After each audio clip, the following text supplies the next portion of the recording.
Bolsonaro voltou a crescer nas pesquisas de intenção de voto.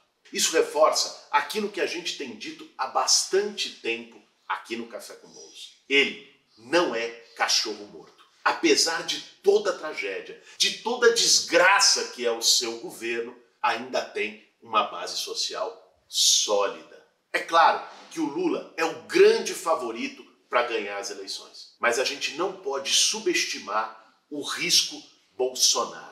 É difícil até imaginar o que seria do Brasil com mais 4 anos do genocida no poder. Por isso, a hora é essa. O momento da gente começar a barrar Bolsonaro e o seu projeto é agora. Esse vai ser o tema de hoje do nosso Café com Bolos. E aí, tem tempo para um cafezinho? Para fazer um bom café, meu bem. A esquerda subestimou o Bolsonaro em 2018 e deu no que deu. Eu me lembro, muitos de nós tratavam o Bolsonaro como chacota. Isso aí não vai longe, né? Ridicularizava e acabou, inclusive, nessa linha, fazendo palanque para ele, dando espaço para ele. O resultado é que ele soube se aproveitar do sentimento de rejeição à política. Vou acabar com a mamata, vou mudar tudo que está aí, e por aí vai. E ganhou a eleição com mais de 55 milhões de votos no país. Aliás, desde que foi aprovada a emenda da reeleição durante o governo Fernando Henrique, todos os presidentes eleitos se reelegeram. A FHC se elege em 94, se reelege em 98. O Lula se elege em 2002, se reelege em 2006. A Dilma se elege em 2010, se reelege em 2014. Isso por si só já seria um motivo de preocupação. É claro que o Bolsonaro não é um presidente comum, que dá para medir na mesma régua dos outros presidentes que o Brasil teve. Seu governo é o pior da história republicana do nosso país. Ele é responsável por um verdadeiro genocídio na pandemia da Covid, trabalhando contra a vacina, com uma indiferença atroz. E daí, num socoveiro, coisa de maricas e por aí vai. O Bolsonaro, além de tudo, jogou a economia brasileira no fundo do poço. Desemprego recorde, volta ao mapa da fome. O país, que é o terceiro maior exportador de alimento, tem 19 milhões de famintos. Cenas que nós vimos nos últimos 2 anos de fila do osso, de gente correndo atrás de caminhão de lixo para buscar um resto de comida e por aí vai. Teve um flagrante feito recentemente na cidade de Fortaleza e que chamou bastante atenção. Pessoas em situação de vulnerabilidade esperando um caminhão de lixo para coletar restos de alimentos. Sem falar num tema muito caro para nós, que é a população em situação de rua. O investimento de moradia no governo Bolsonaro nos últimos 2 anos foi 0, enquanto o número de sem-tetos jogados nas ruas das metrópoles brasileiras só cresce. Enfim, o governo Bolsonaro é uma tragédia do ponto de vista econômico, social e humanitário. Além do que, ele perdeu o seu discurso de 2018, onde ele se arvorava, inchava o peito e dizia: vou acabar com a corrupção, me chamam de ditador porque não podem me chamar de corrupto.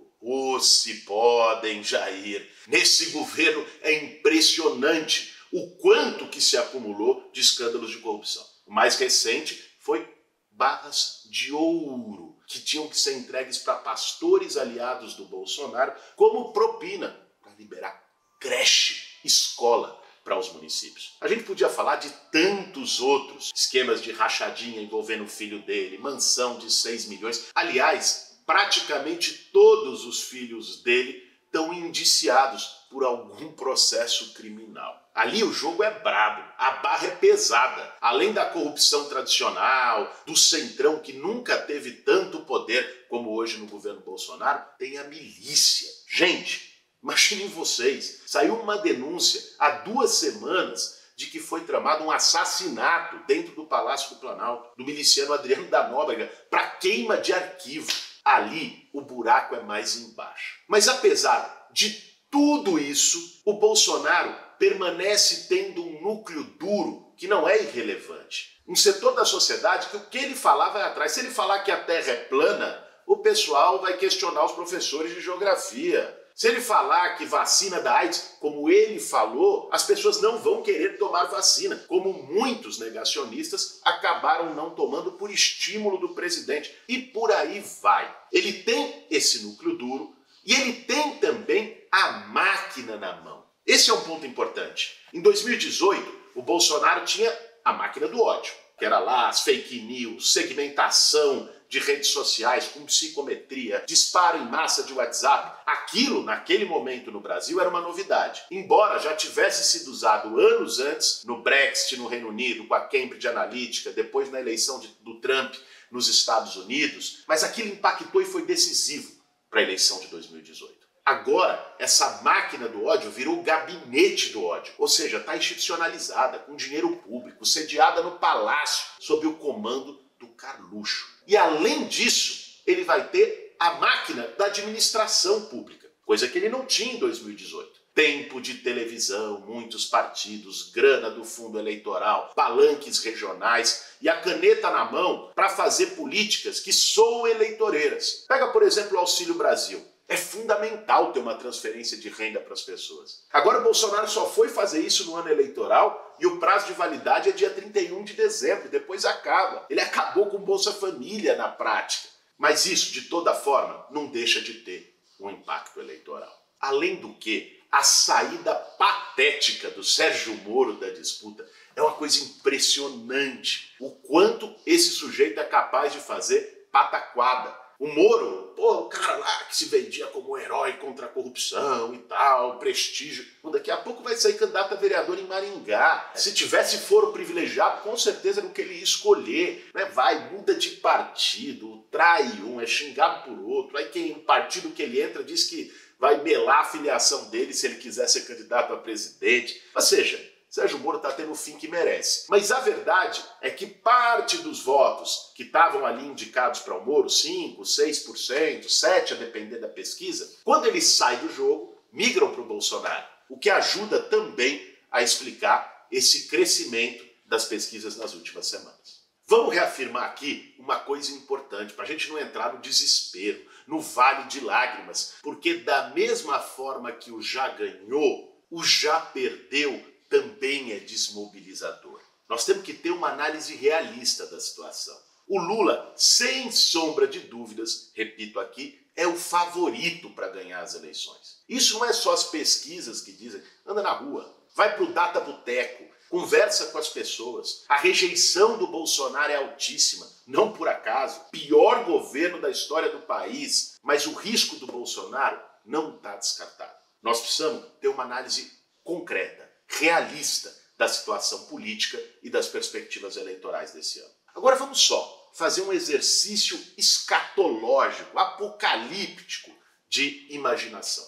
Imaginem, eu sei que é difícil, para mim também é, mas imaginem se o Bolsonaro ganha as eleições de outubro. O que seria do Brasil nos próximos 4 anos? Vamos levantar aqui algumas questões, olhando inclusive análise histórica.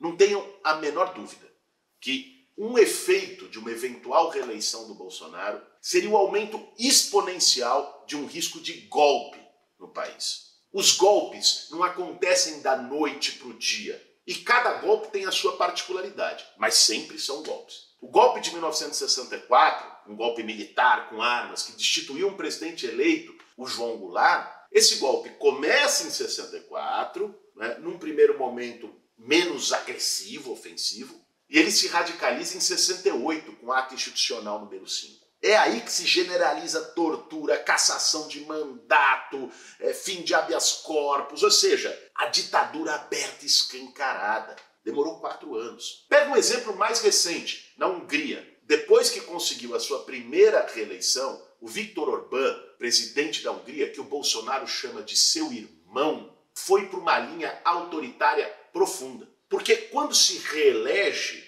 é uma espécie de chancela, de legitimação daquilo que ele fez no primeiro mandato. O que o Orbán fez? Ele aumentou o número de ministros do Supremo Tribunal de lá, para que ele pudesse indicar mais gente e controlar o judiciário. Tomou conta das instituições, passou o trator em qualquer oposição e agora caminha para o 4º mandato. 16 anos no poder.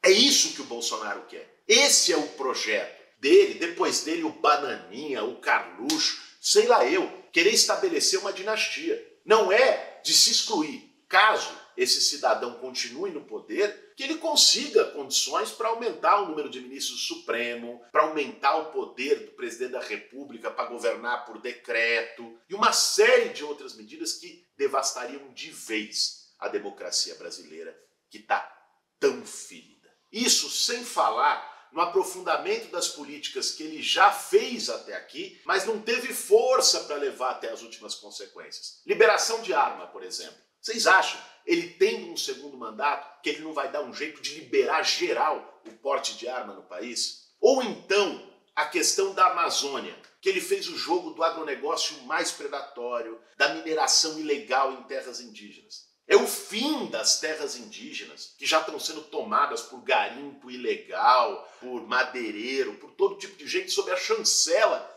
do governo Bolsonaro. E os movimentos sociais? Eles botaram agora, já esse ano, um projeto de lei na Câmara para qualificar movimentos como o MTST e o MST de terroristas. O caminho para poder perseguir e prender opositores. Alguém tem dúvida que essa é a vontade do Bolsonaro? Ele já disse isso várias vezes. A questão é que ele não teve força para fazer isso até aqui. Se ele for chancelado, legitimado, aí vai ser difícil segurar.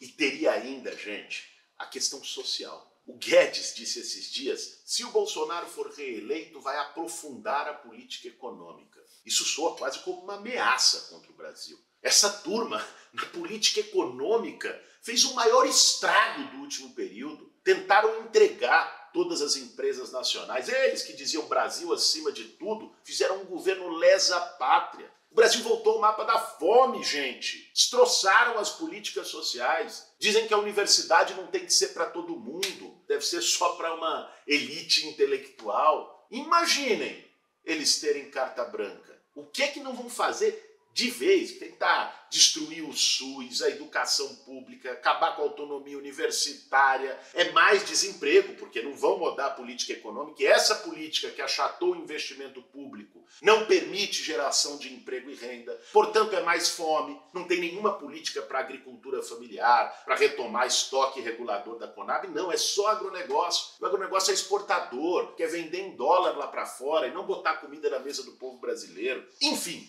seria uma devastação total. Um país em ruínas. Para a gente poder virar a página desse pesadelo e fazer o Brasil voltar a respirar, voltar a sonhar, ter a possibilidade de pensar em futuro, a gente precisa derrotar, sim ou com certeza, o Bolsonaro nas eleições desse ano.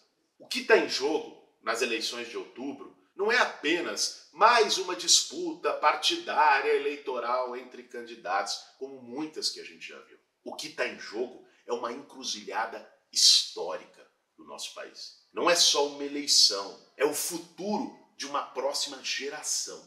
É se o Brasil vai se afundar nesse lamaçal, nesse pântano do autoritarismo, da morte, da indiferença, do descaso com a vida das pessoas, ou se o Brasil vai poder se erguer e olhar para frente.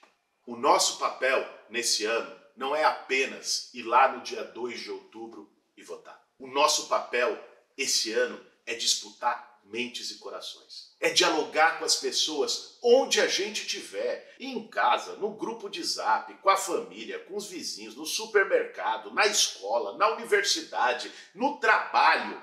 Nós precisamos conversar com as pessoas, alertá-las do que pode significar para o Brasil, para todos nós, mais um governo desse genocida. Isso precisa ser evitado a qualquer custo.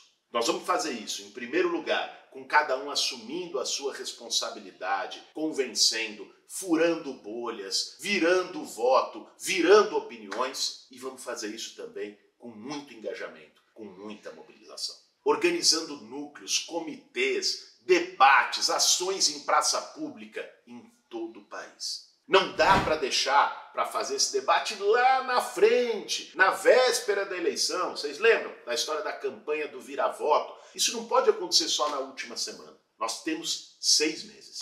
Esses 6 meses vão estar entre os mais decisivos das nossas vidas, enquanto sociedade, enquanto brasileiros e brasileiras. Vamos arregaçar as mangas, dialogar com todo mundo para a importância de derrotar o genocida e eleger Lula presidente do Brasil. Para que a gente possa, sim, a partir de janeiro de 2023, deixar de falar só de lamento, só de morte, só de passado e possa, enfim, abrir as condições para construir um outro futuro para o Brasil. Esse foi mais um Café com Bolos. Para fazer um bom café, meu bem.